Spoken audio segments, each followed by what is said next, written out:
Hey there, welcome to the latest episode of the TaporSnap podcast, your bi weekly introduction and discussion of all things related to MMA.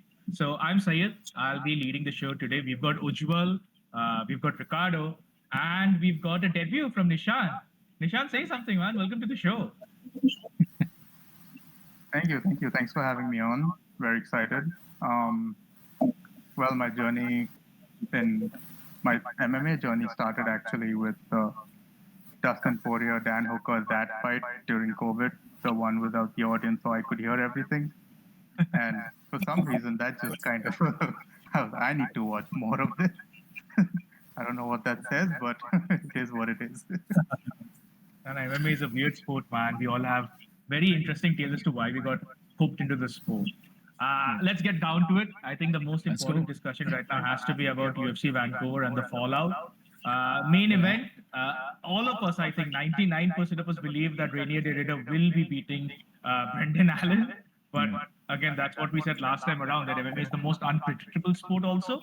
So it was Allen who defeated Derrida, but in a very, I wouldn't say controversial, but very interesting manner because he was sitting in the stool, Derrida, and then there was confusion, and then apparently the towel was thrown in. The coaches said he can't continue.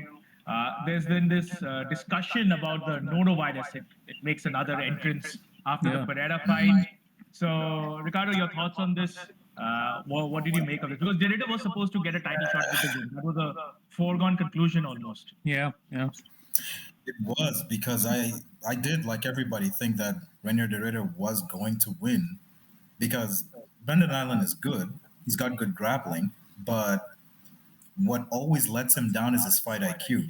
So I thought Renier de Ridder was going to go in there and just dominate the grappling. Maybe not submit him, but rack up a bunch of control time. And it looked like that was going to happen after round one. He gets a takedown, he's controlling him, he gets into really good positions. But then once round two starts, his cardio just dove off a cliff. Yeah. Like it was bad. It was bad. And usually you see people gas out when they're forced to respond to the other guy's pace.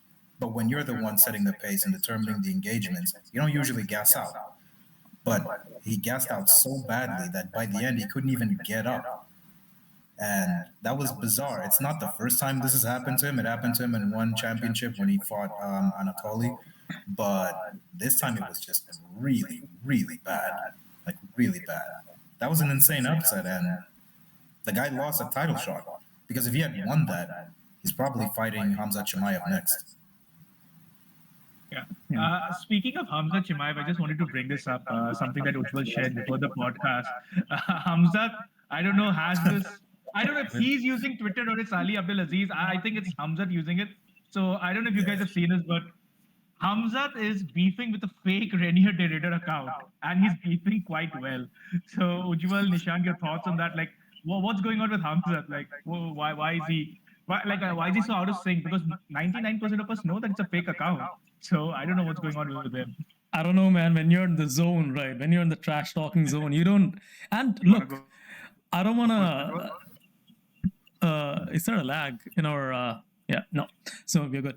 So no. So what I'm saying is, when you're in the zone, you don't really recognize these things. And this particular account is very sly. Okay, like nowhere is there any mention that's a fan account or anything. Then when you like click on read more, there's a small caption sort of thing, fan account, and that's it. No more context to it. So I think I don't know, but still repeatedly falling for this as it is kind of hilarious when you think about it. And I'm sure it's not Ali Abdulaziz, man. He's a social media ninja by now because he is, you know what he's doing. He's doing social media for all his clients. So I think it's Hamzat. And it's almost like Nate Diaz beefing with himself. Remember that whole thing, right? He was he Oh, was like yeah, responding to his own tweet and stuff. I don't know. I think Hamzat is hungry, man. When you're hungry and when you're not very tech savvy, these things happen. It's okay. At least the guy wants to fight. So I'm all for it. Beef more for all I care. Nishant, your thoughts? I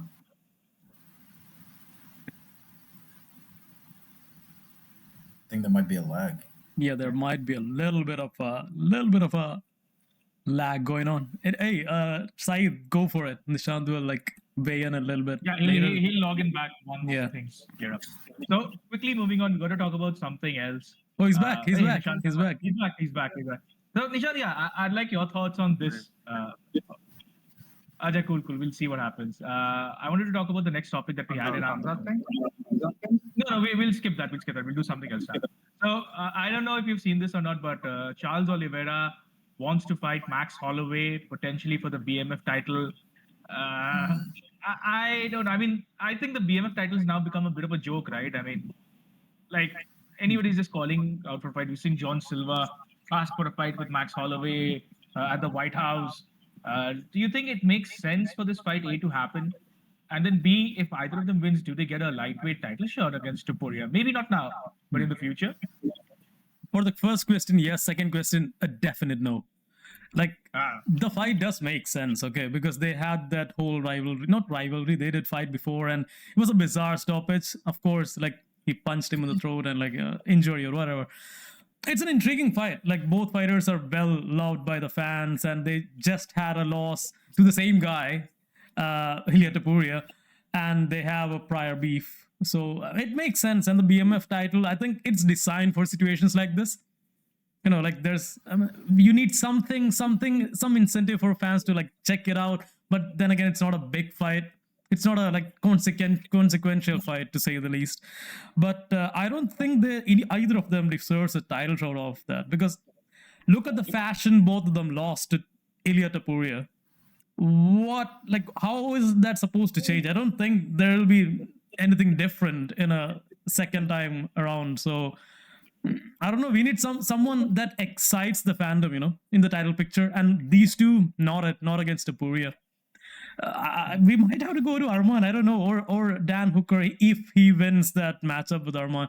Then again, Dan Hooker is scrappy, but I don't think he'll survive against Topuria.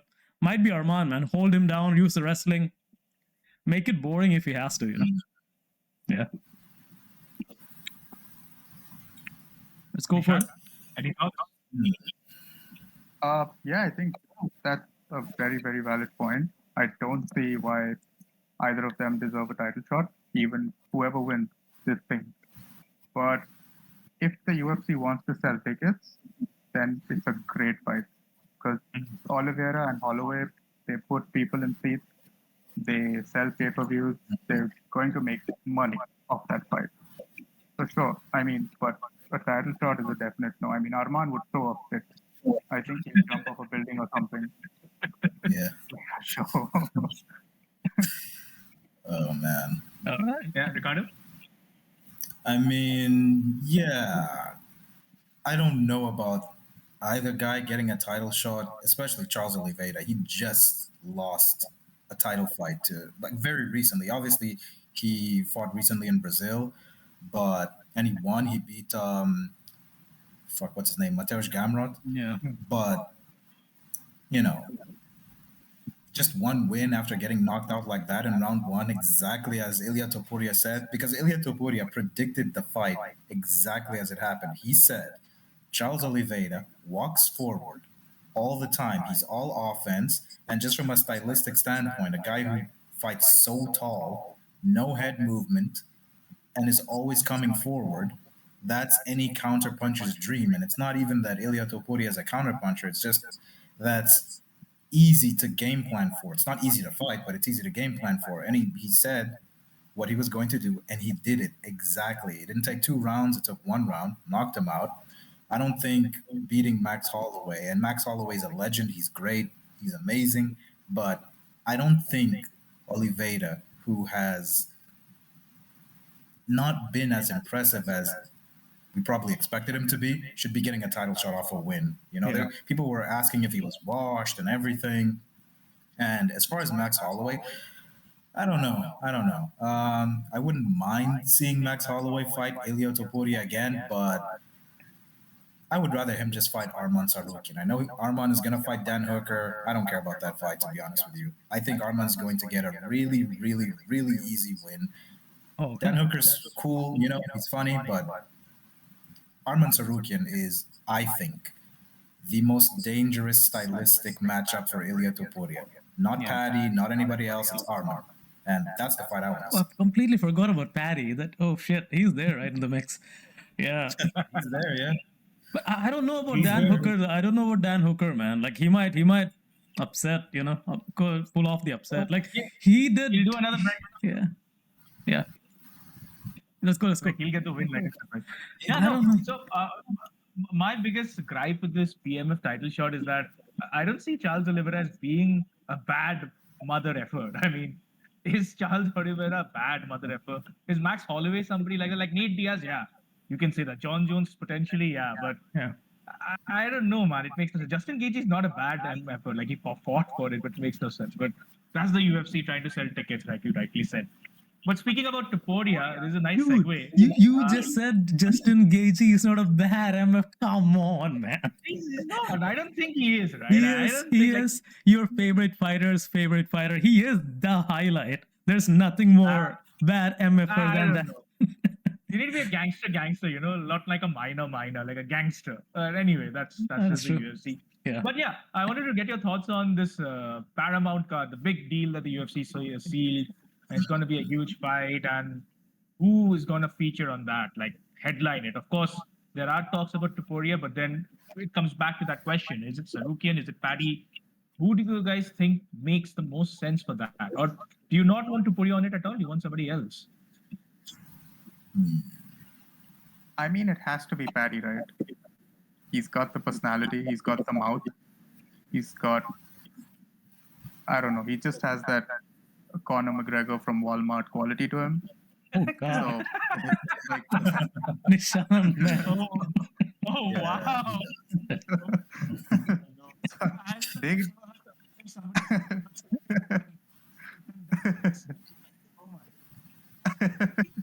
yeah, but like I do think it could be Taporia and Paddy for that big Paramount card. Right. Ricardo. Yeah. I think it's a good fight. I don't know if I'm the UFC, right? Yeah. Obviously, Ilya Topuria has all the star potential, but do I want Ilya Topuria to be the one to headline the Paramount card? Because he seems to be a really frustrating, even annoying fighter to deal with.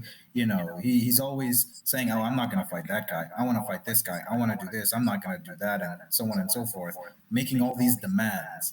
And that has to be really annoying if you're negotiating with him and you're like, "Okay, this is the matchup you want to set up," and he says no because he has a different idea. He was talking about boxing Terence Crawford.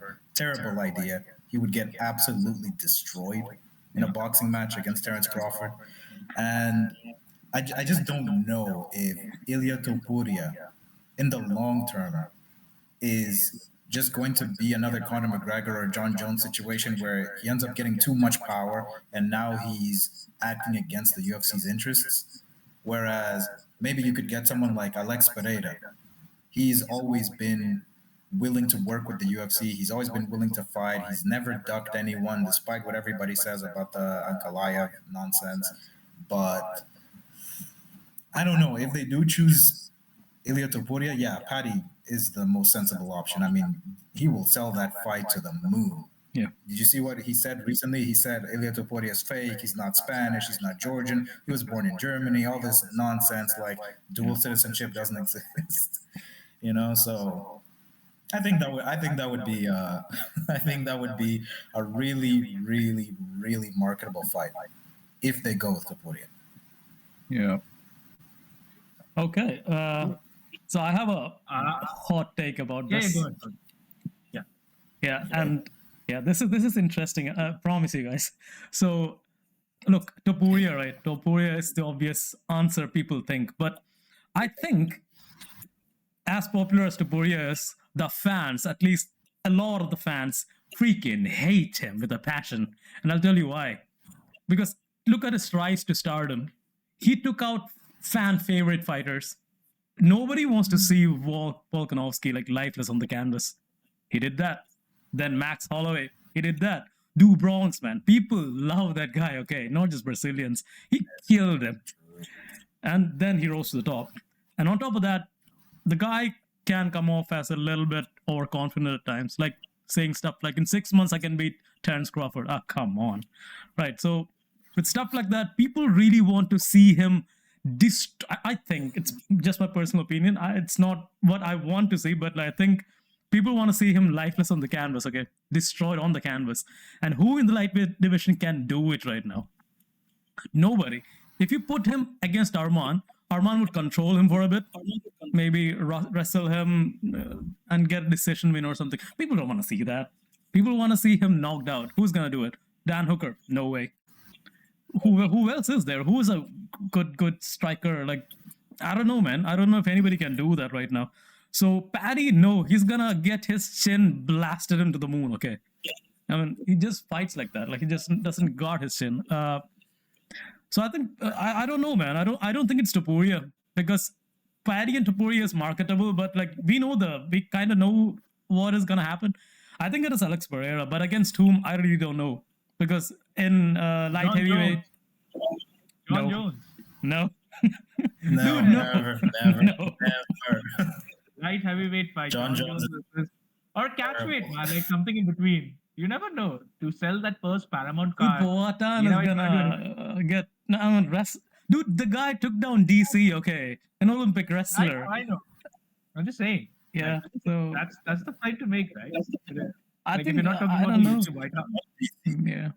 What do you guys think about that fan telling DC that Marab is the wrestler that he wishes he was? Don't get me started, man. Come on. Same take. Social media and Hey, your mic.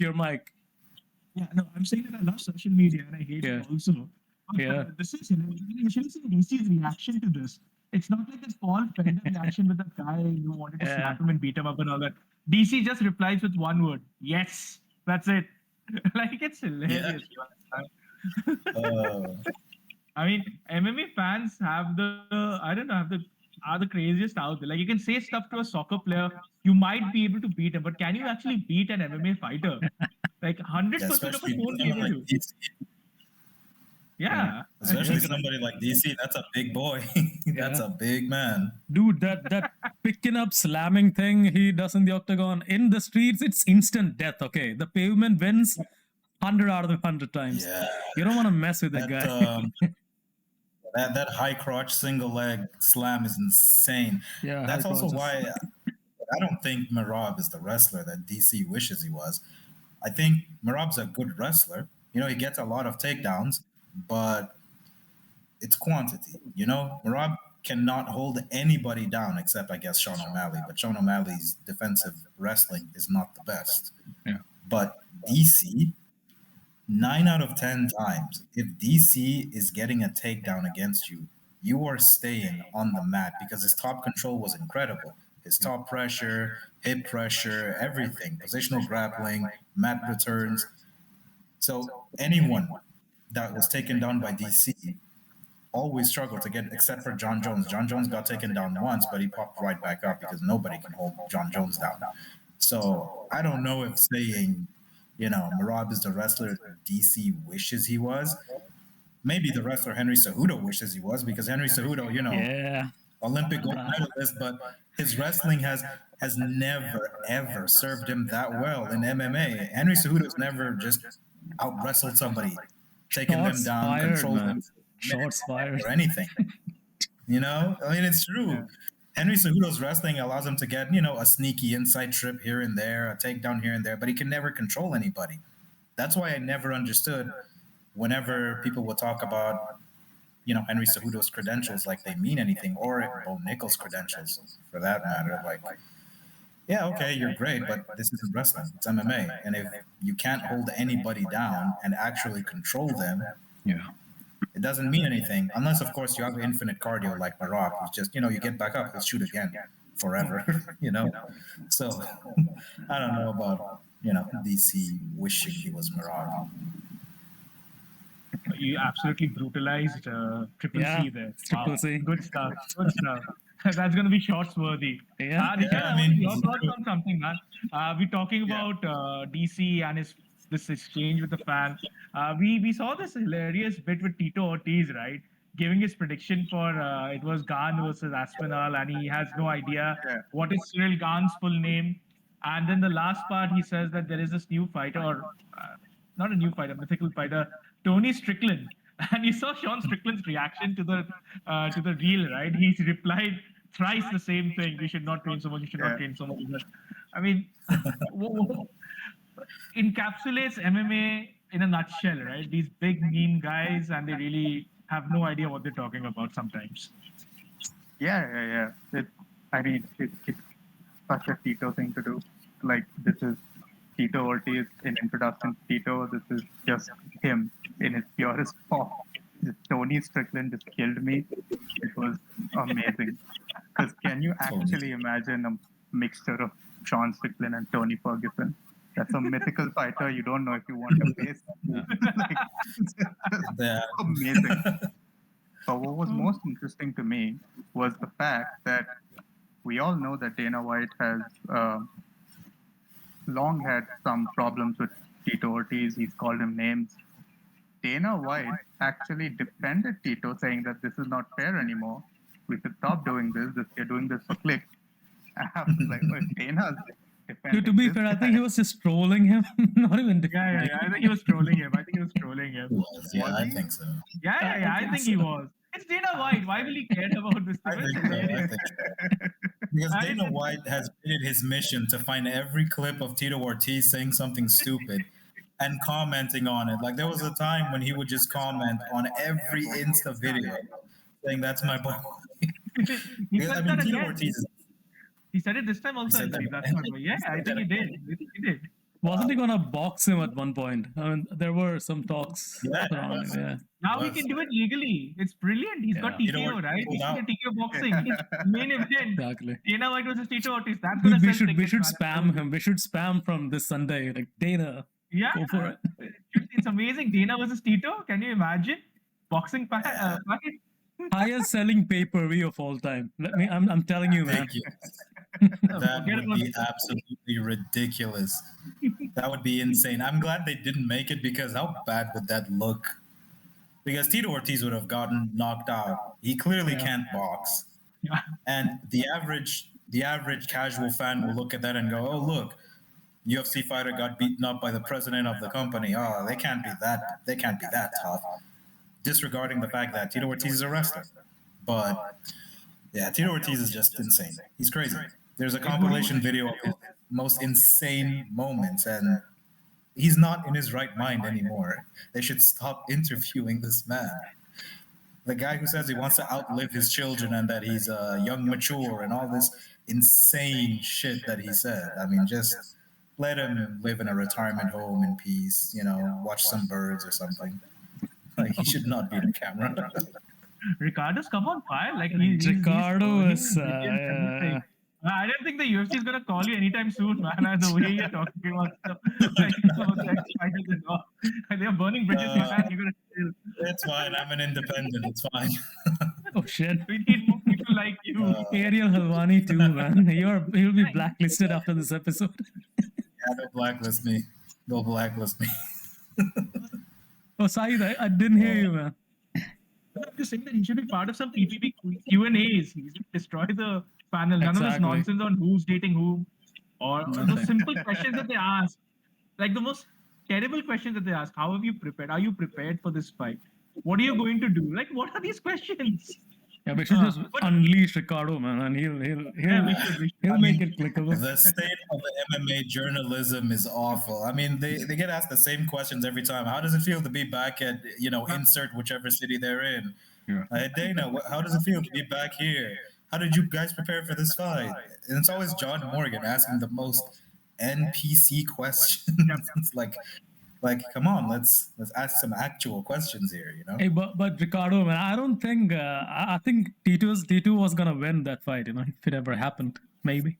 Do you think Dana White is gonna really? Yeah. I think because Dana White has boxing experience.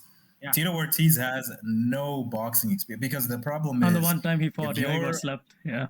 If you're a lifetime wrestler like Tito Ortiz, and then especially back then, the amount of striking he learned was, a jab, 1-2, to set up a takedown, and that's it.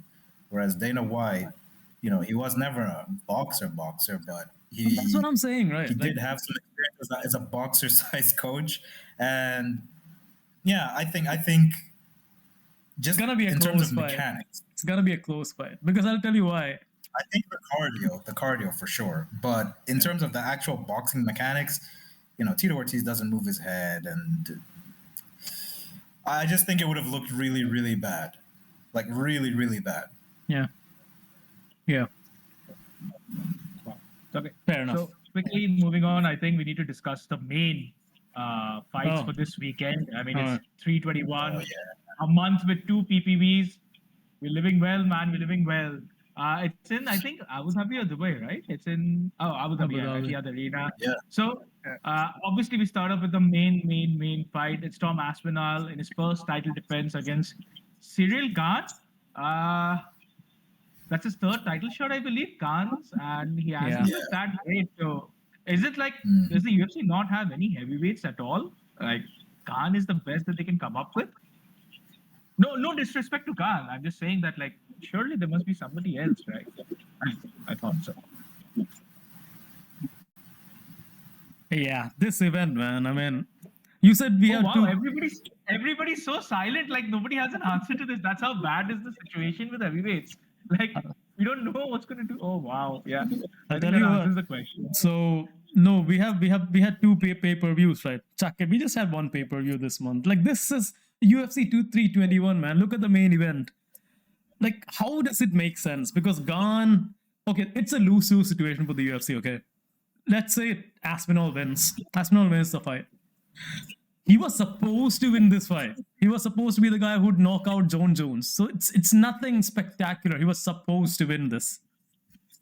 Right. But if he loses, oh man, all those duck memes and stuff, it's gonna come running back, boy. It's gonna sting him in the ass so bad. I mean, it's so like who wins in this particular situation? It's not the UFC because Aspinall won. Sure. Then what next? Nothing. There's nothing much in the heavyweight division to like go on after this. If Gane wins, respectfully, like Gane's a great fighter, no disrespect to him, but UFC will have a second-rate champion because it's not Ngannou. He lost to Ngannou. It's not John Jones. He lost to John Jones. So UFC is technically gonna have the arguably the third best heavyweight in the world at best. That's not a good look at the UFC, man. It's supposed to be the premier MMA organization. You're supposed to have the best heavyweight in the world. Clearly, you would not have it if Gane wins this weekend. So, yeah, that's my thoughts on it. Well, to be honest, there's no one else, right? Like, I think they know that Tom's beating him. Like, I don't mean to like parrot off what most people are saying, but does Khan realistically have a chance against Aspinall? He's a great striker, sure, but like Aspinall's right hand is a nuke. He's been doing jiu-jitsu since he was 8. He's got great grappling, great striking. He's athletic, very athletic. I mean, I think the UFC knows Aspinall beats him, and I think they're hoping Alexander Volkov steps in next. What do you guys think? I mean, yeah, what other choice do they have? Aspinall has basically lapped the division to an extent. The reason there's nobody to fight is because I think he's fought most of the heavyweight top 10 before he was a champion. And now he's fighting Cyril Gane. And, Cyril Gane's a good fighter, but again, he's fought for the title twice already. He got out-wrestled by Ngannou, who had no ACL at the time. Yeah. And then he gets dusted by John Jones in 2 minutes. And now he's fighting for a title again. Like, I get it, he's on a 2-fight win streak, but that recent win over Volkov in the rematch, controversial, very controversial. Yeah. And yeah, the UFC is in a really tight spot because if Aspinall wins, and the thing is, Aspinall has to win flawlessly because if his performance is in any way worse than John Jones's win over Cyril Gane, you already know there's half of the fan base that's going to talk so much shit. This is why he didn't deserve to fight John Jones. and so on and so forth. He could dominate him for 3 rounds and then TKO him. Well, John Jones did it in 2 minutes. That's what they'll say. So Tom Aspinall has to win. He can't struggle. He can't go in there and face adversity. Do I think he's going to win? Yes, I think he's going to win. Tom Aspinall has a particular style that I think will pose problems for Cyril Gane, initially at least. I don't know what happens if it gets to the second round, because Tom Aspinall barely ever makes it out of the first round anyway. He's a very fast starter, and he gets right in your face, he pressures you, and he just has that confidence where he lulls you into this boxing exchange where he knows he'll have the upper hand because he's faster, he's very explosive, he's powerful. Gane is very fast too, but Gane is fast in a different way. It's his footwork, you know? Gane moves in and out very quickly. He's very agile, but in terms of just boxing speed in the pocket, he doesn't have that. He's actually a really bad boxer. He has a good jab, but once you force him into a situation where he has to start throwing hooks and he has to start slipping your punches and just in an extended exchange in the pocket, terrible. Because he doesn't have that much power. Despite being really, really big, he's not that fast with his hands. And against Tom Aspinall, that's an issue. The problem is, what happens if Tom Aspinall can't get him out of there? Tom Aspinall is not good defensively. All he does is lean back with his chin in the air. And if he gasses himself out trying to get Gane out of there, and he's tired, and he no longer has the cardio to keep that pressure up, now he's fighting a guy who jabs very well from range, who will throw teep kicks to the body from range that will just chip away at his gas tank. That's terrible. But again, he could really just throw 1-2, duck under whatever Cyril Gane throws, take him down, and if you have Aspinall on top of you, you know, Cyril Gane is not a good defensive grappler at all. He makes mistakes. He goes for leg locks when he shouldn't go for leg locks. He's a good offensive grappler. So I think, obviously, Tom Aspinall has all the tools to win. He should win. But if he doesn't get him out of there within a round, maybe 2 rounds, I think we're going to look at a very different fight, because how many fighters have we seen, like genuinely, that are fast, powerful, explosive, and have great cardio? You never really see that. And the ones who do have all those things are on a shit ton of gear. So, you know. I mean, maybe Topuria, man. The closest, I think. Overall. I don't know if Topuria has that cardio, though. I think he manages his pace well. Yeah. Like, he was gassing out against Josh Emmett. That's why he started wrestling at the end. Oh, he was he? Okay, I didn't know. Okay, shit. All right. Yeah, it's just it's weird. weird. Next again. No, very interesting. But then, yeah, as you rightly said, Ujjwal, these fights, right? I mean, question marks all around. The co-main event, I don't know how the UFC came up about this, but I think they needed to get something done. So it's Virna Jandiroba versus Mackenzie Dern. I think crickets. Yeah, crickets. So does Jandiroba has any good wins so far? Like good ones? Does she? Because I don't know. Does she? Because I don't know. Mackenzie. She has one good win. Oh, he's got one good win. That's against Yan Xiaonan, but that was a decision win. Apart from that, not really. No, nothing much. She's on a 5-fight winning streak, but that's pretty much it. Yeah. And but she lost to Dern like 5 years back. So I really don't know. I mean, if this was the main event, right? Nobody would be buying tickets. No offense meant to any of the fighters. I think they both are great and whatever, man. But this would not sell tickets. I'm sorry. Yeah. You know what? I hate Pat Barry. I hate Pat Barry. Oh, sorry, Ricardo. Go ahead, man. Go ahead. Oh no, I was just saying that I just don't think they're exciting. Yeah. I just don't think they're exciting. Now, when you had Zhang Wei Li fighting, that was always exciting. She gets finishes. She's a very explosive fighter. She's entertaining. Mackenzie Dern is very, very skilled at BJJ. Yeah, but that's about it. she's never improved. Sometimes she'll have fights where you go, oh wow, her striking looks better. And then the next fight, it looks like it's regressed. Yeah. She's very, very tough.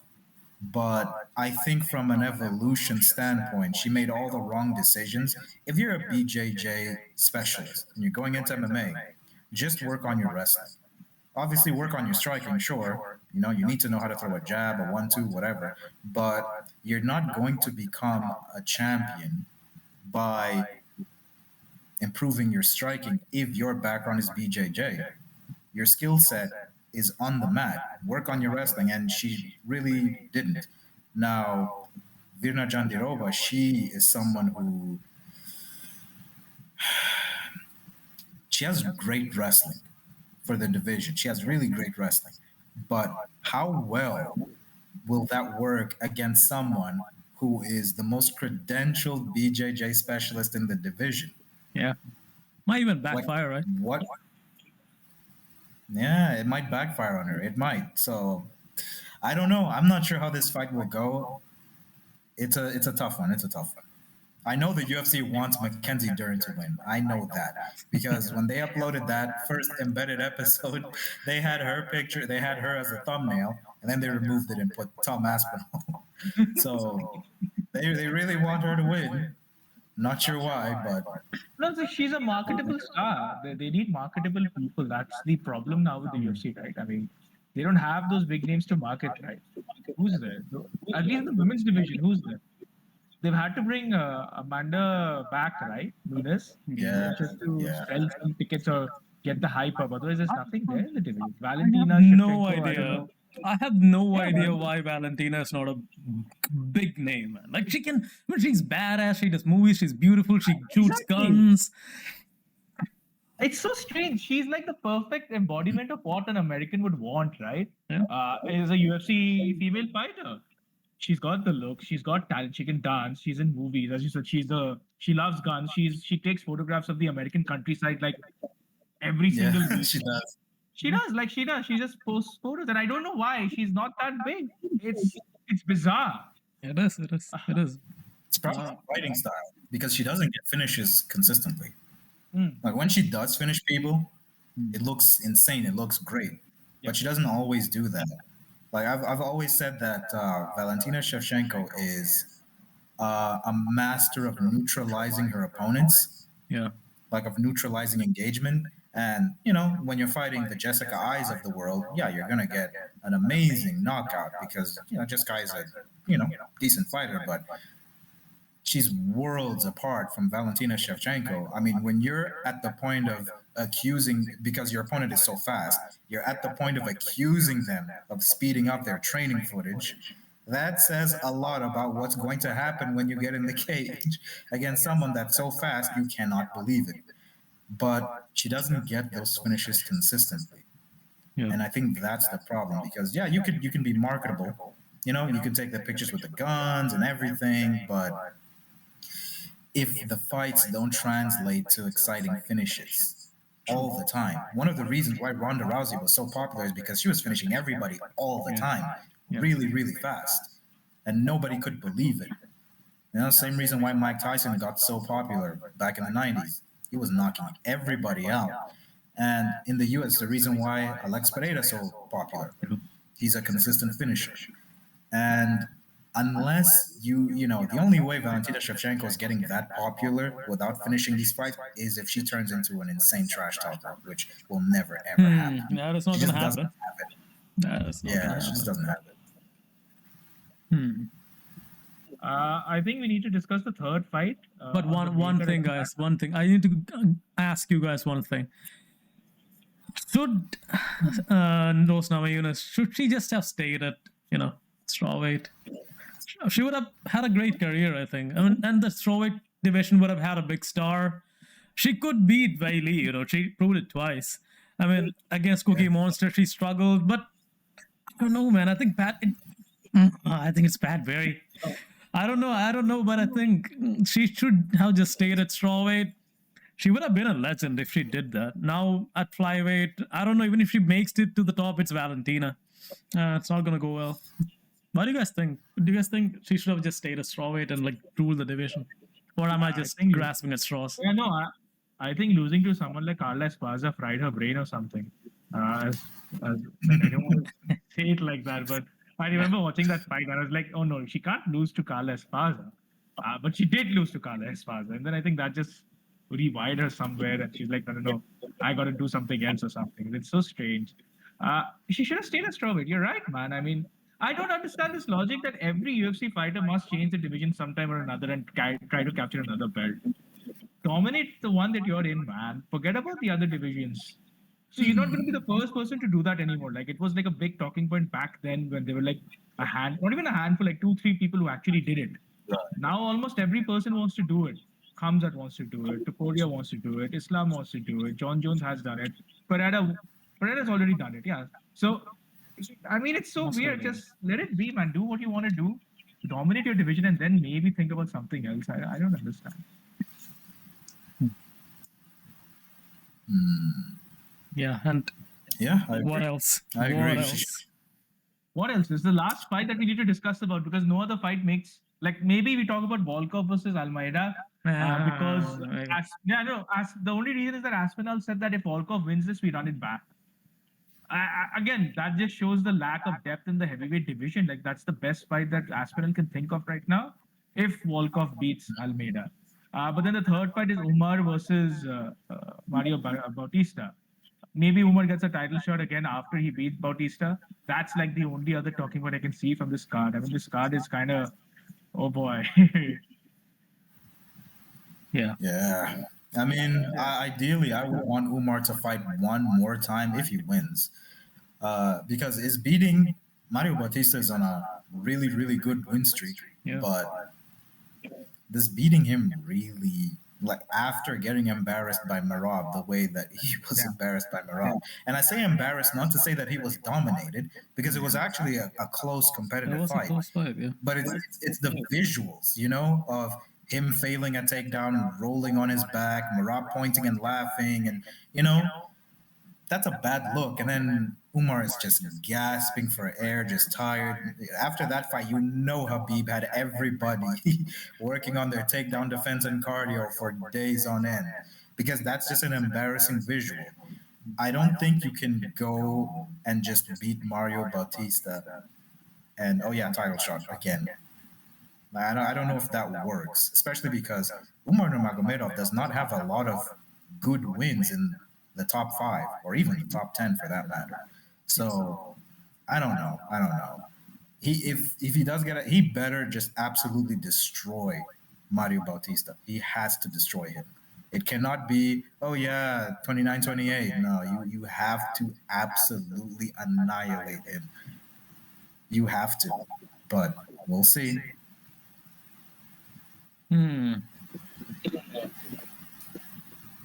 But man, I don't know, Nishant, do you think he's gonna, even if he gets a title shot, do you think it'll be any different this time around with Merab and Umar, or is it gonna be more of the same? I think I was actually trying to think if there's any other contender who could claim that the next title shot is his.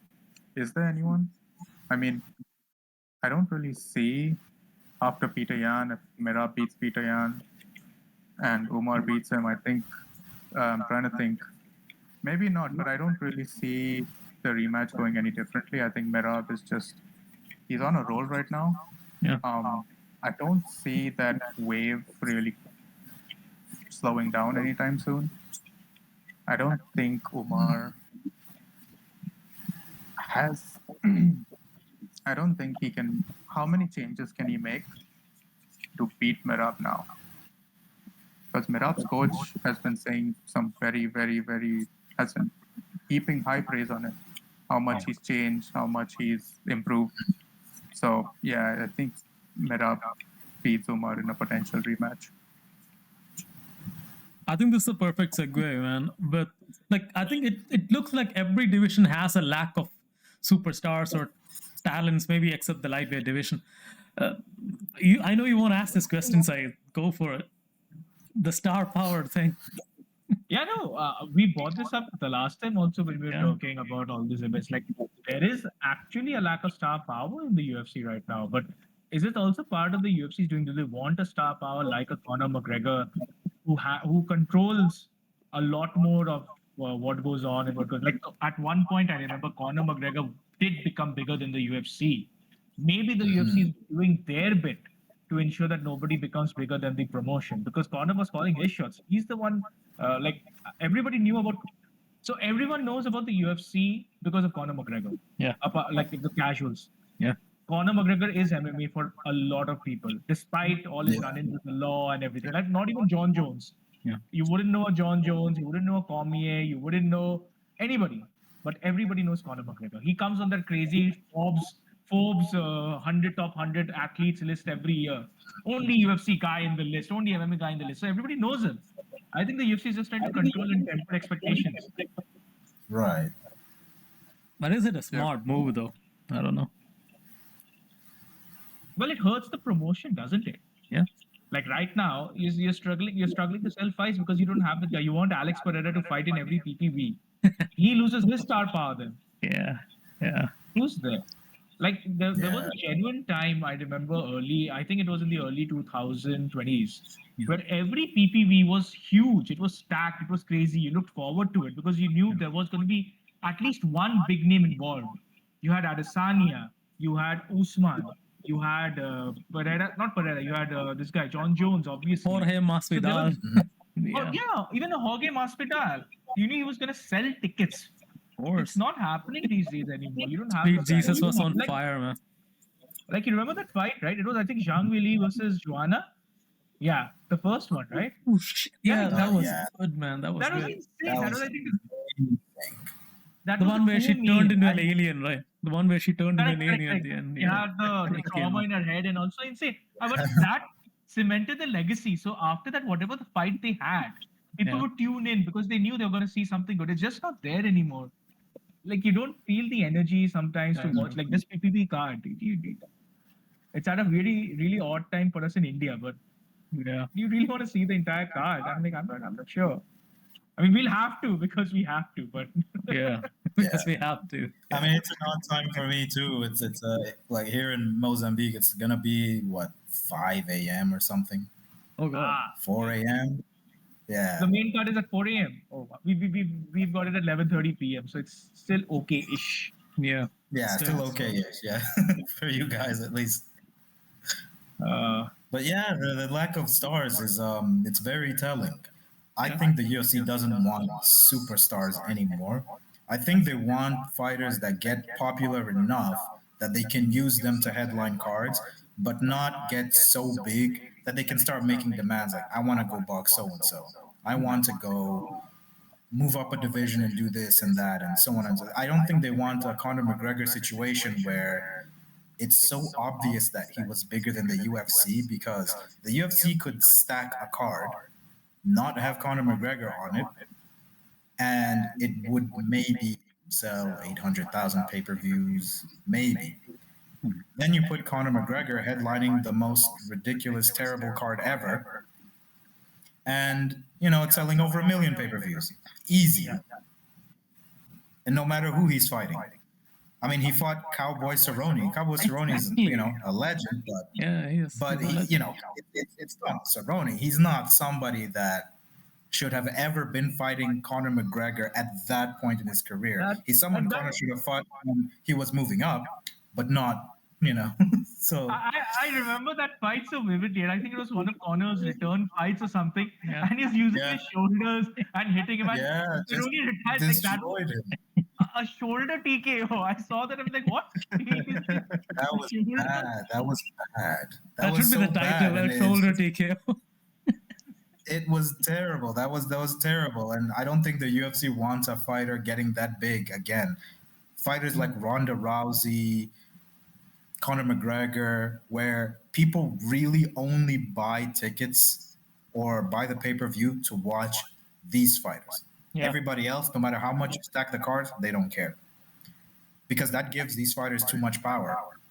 Like way too much power. There's a reason why Conor McGregor managed to fight Floyd Mayweather in boxing, and no other UFC fighter has ever successfully convinced the promotion to let them do that.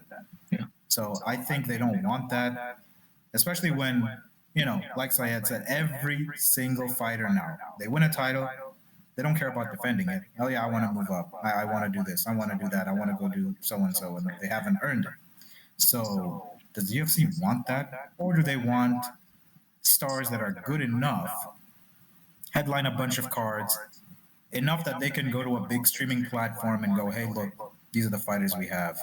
These are the numbers we have. Let's sign a big money streaming deal for however many years. And that's it.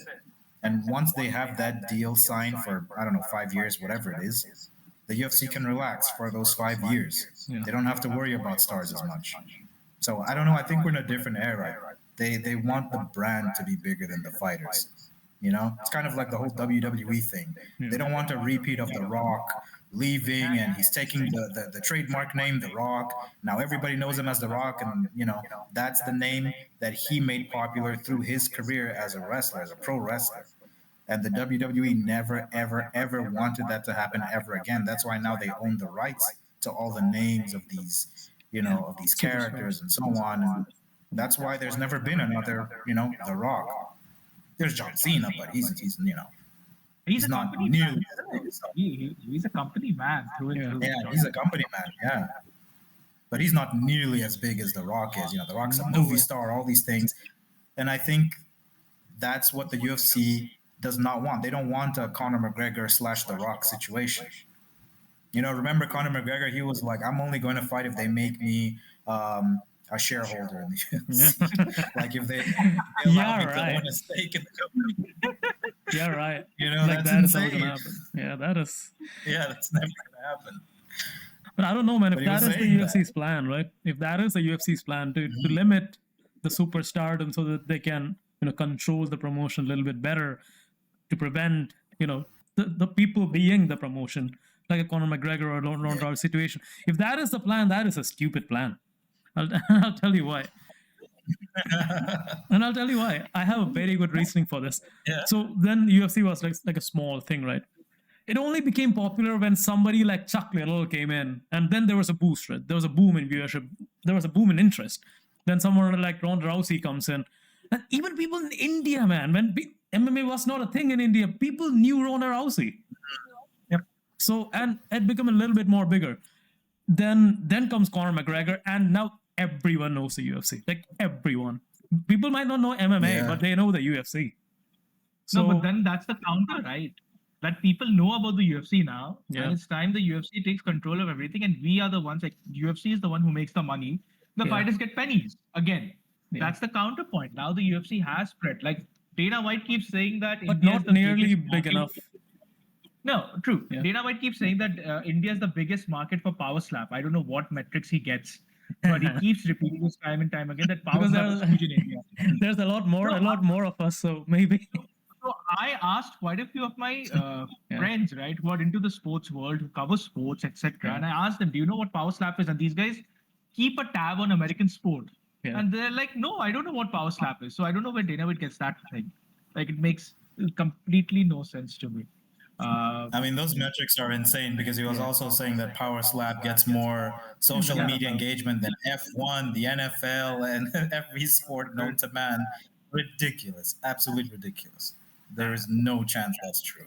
But man, I don't know what numbers he got. That's MMA being a very young sport, right? It has exponentially grown. So if UFC do not sorry. tell me, Just to go close my points out, Yeah, just to yeah. close it out. Yeah. The thing right now is that the UFC is the only major MMA promotion I think that actually makes a profit. I actually do believe that, like a substantial profit. And they're the only ones who will keep growing because of the production values and how they've signed deals with a lot of these companies. So I don't think that Dana White is going to change his marketing strategy, plan, whatever, or how he runs the business at all, ever. Because the UFC is a monopoly. Hmm. You Yeah. just will not get anything better than the UFC. That's the highest that you can go. For other sports, there is always the chance that you go to a different league, you'll get paid more or something like that. Soccer is the best example. Even other sports, F1, whatever you say. But the UFC is the ultimate place you can be. Pardon the usage of ultimate, but that's the place that you can be. And Dana White Yeah. knows this, and he's making sure that he's the one in control of it all. He's like a Vince McMahon now. I mean, he is. You make a point. You make a good point too. You make a very good point. I think the UFC is the only promotion that is making money because when was the last time ONE FC held? I know they're doing the whole kickboxing thing, but I don't remember the last time. Maybe I'm just out of the loop, but I don't remember the last time that they've been consistently holding MMA events. And then the PFL, I think the PFL blew all their money in signing Ngannou to that insane deal. Yeah. But I think with the UFC, Dana White's ego is just. I think it's always been a hindrance because it's not just the fact of them not manufacturing stars consistently enough, because it is the stars that make the promotion. I think the problem is Dana White doesn't get a lot of things done in a way that you would think someone who wants stardom or superstardom, because let's think of some of the fights that we've wanted to see that he's always failed to make. We wanted to see Fedor versus Brock Lesnar. He failed to make that fight happen because Fedor met him once and said, "This is the worst human being I've ever met. I don't want to do business with him." Ronda Rousey versus Chris Cyborg. We really wanted to see that fight. Failed to make it happen. Insane. We wanted to see Anderson Silva versus GSP. Didn't make it happen. GSP versus Habib. Didn't make it happen. Yeah. You know?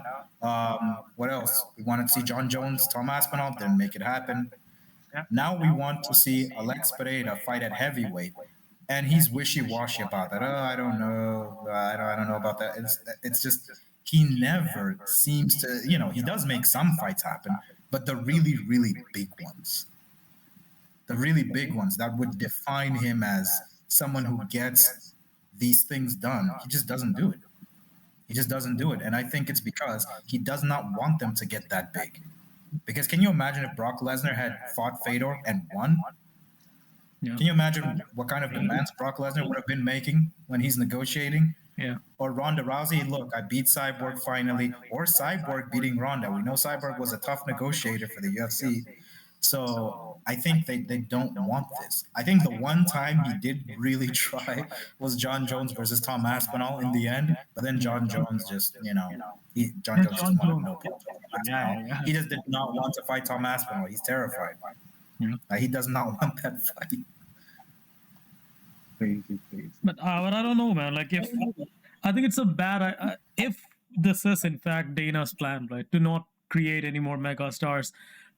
Think about it. UFC is in a very unique position. It has exponentially grown over the years, and but it's still not NFL level. It's still not soccer level. It's still not F1 kind of level. It has the potential to do that, and for that you need big stars. Like, look at even soccer had like Pele, Maradona. You had people, and even I don't know if this is a perfect analogy, but a few years back when Ronaldo was in Real Madrid and Messi was in Barcelona, El Clasico was something else. Wow. It was something else. Exactly. That was crazy. That was crazy. But then now, I don't know. To counter that point, I know we're talking about soccer. They became so big, right, that it actually destroyed the league. Right now, nobody cares for La Liga, the Spanish league. They're struggling to sell the rights for these matches. It's only Barcelona and Real Madrid that get those big lucrative deals. It's not like a complete package like the Premier League has, where every team gets a huge chunk of money. So in one way, I don't know, but to be fair, EPL was always the premier product, right? La Liga became big after these two came in, and don't you think so? And they've completely destroyed it now. So because it was never that big to begin with, I think. Because Valencia was there, a couple of teams are there, but still, I don't know, man. Real Madrid, Barca, that's it, I think. I think we can have another discussion on just football, soccer. Soccer. But that's for another day. I think we've done quite a lot of discussions today. We dipped into 321. I think that's like the talking point. And obviously the star of the show is Ricardo, because he absolutely brutalized half of the UFC fighters we talked about today. So, never working for the UFC anymore. Not even he's not getting a delegate pass to get in for a press conference. No, you're done. Yeah, no way.